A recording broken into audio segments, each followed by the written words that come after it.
Hey everybody, it's Hooterville75 with Midnight the Ferocious Sissy coming to you from the swamp pit. Really didn't do much today. Did a little bit of work with the 54 Chevy Copperhedan and then started prepping the number 12 Budweiser Monte Carlo Busch Grand National NASCAR build that I am going to be building for Little Joe Thompson from Back Bay Scale Customs and the band Knuckle Deep to place in his bar in his vintage NASCAR diorama. I'll show you a little bit of the 54, what I did to it here in a minute. I'm just gonna rant and rave here a little bit, try some new things with this camera of switching the view from front to back, being its double-sided camera.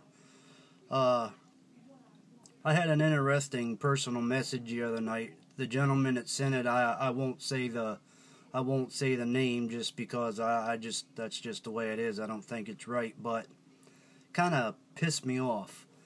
He was like, "That Richard Petty Lindbergh model, what the hell would you build? Oh, what the hell would you build that for?"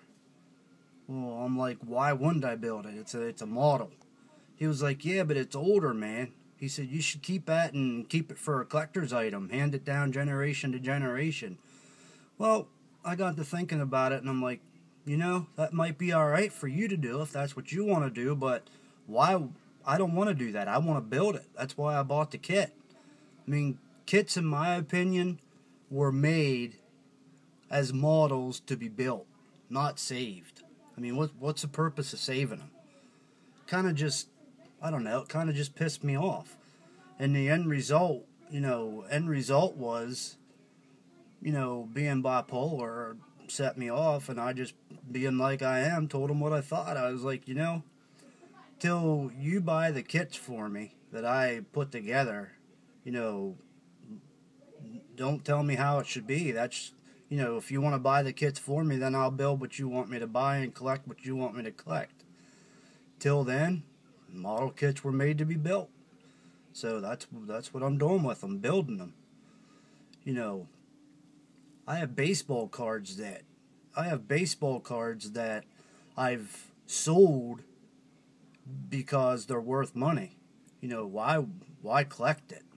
If that's what you want to do, that's fine and dandy, but models are made to be built, and I'm going to build it. So, off of that note, what else? Kind of confused about this 54 Chevy is the engine is angled upward, kind of confused me. I'm hoping I don't run into fit issues here after a while, but that's the way it looks right now. Like the engine's kind of slanted upwards, but the interior went on great with it. So, one other thing with the Tamiya M113 tank I'm getting ready to build. How it happened, I have no freaking clue. I'm bloody pissed about it. But I lost 2 of the sprues to this kit. So here I am getting ready to prep it for paint and can't find half the parts to it. So today I had to go on eBay and order another one. So that's what I did. Now I have to wait for it to get here before I can start with it. So, also looking to build an aircraft kit. Hopefully, I'm going to say World War II because that's the era I'm looking at. But I have no clue what to build. I like the P-51B, I think it is, Mustang, but have no clue which manufacturer to buy. I know Tamiya kits, they say, basically just fall together, but I'm finding some awesome prices on Academy kits, and I'm finding awesome prices on some of the Airfix kits, and I'm also finding some good prices on Revell kits. So let me know in the comment section what manufacturer I should look for. Remember, cheaper's always better when you're like me on Social Security disability income and only get paid once a month. Very limited income. Since I was placed on disability, I went from making $78 grand a year at Coca-Cola to $15 grand a year. Talk about a change of lifestyle, which sucked, but it is what it is, and you know, I gotta get by. Gotta make things work, so. Alright, 5 minutes of rubbish blowing off. Let me switch this camera around and see if it works and show you what I've done. Aha, it's not going to give me the option to switch it around. So I'm going to have to turn it around and hope that I capture everything. Here's what we got with the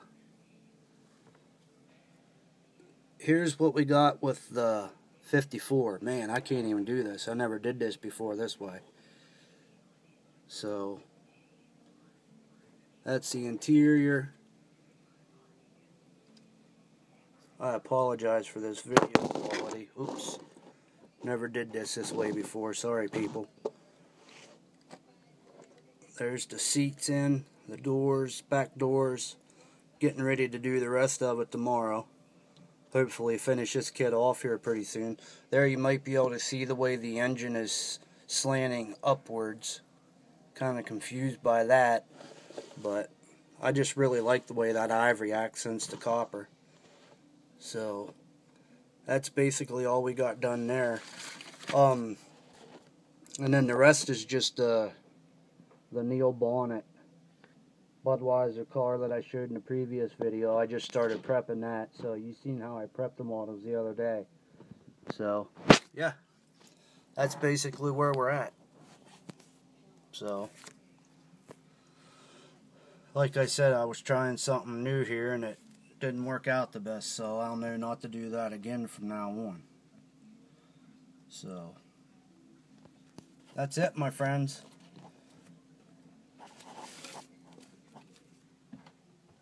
Lighting's horrible in here. Sorry about that, people. I'll sign off with that. Got to give you a little look of the 54. Here, try to give you another little look here.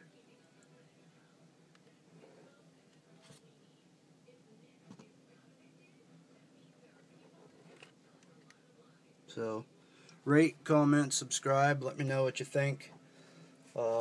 Keep passing the word along, trying to build that subscriber list up to 100. I'm up to around 70, I think, so I'm happy with that. Almost up to 1,000 views. I don't know if that's good or bad, but for now, Hooterville 75 with Midnight the Ferocious Sissy coming to you from the Swamp Pit. We'll check you out tomorrow. Remember, let me know what type of aircraft and what manufacturer I should look for cheaper aircraft kits, and something relatively easy, being this will be my first aircraft build ever. I'm going to be doing the Tamiya M113 tank, so I'm really excited to get this aircraft kit purchased and get started on that. Somebody said once you go aircraft, you never go back, so I'm interested in trying this out. So, Hooterville 75, checking out. Later.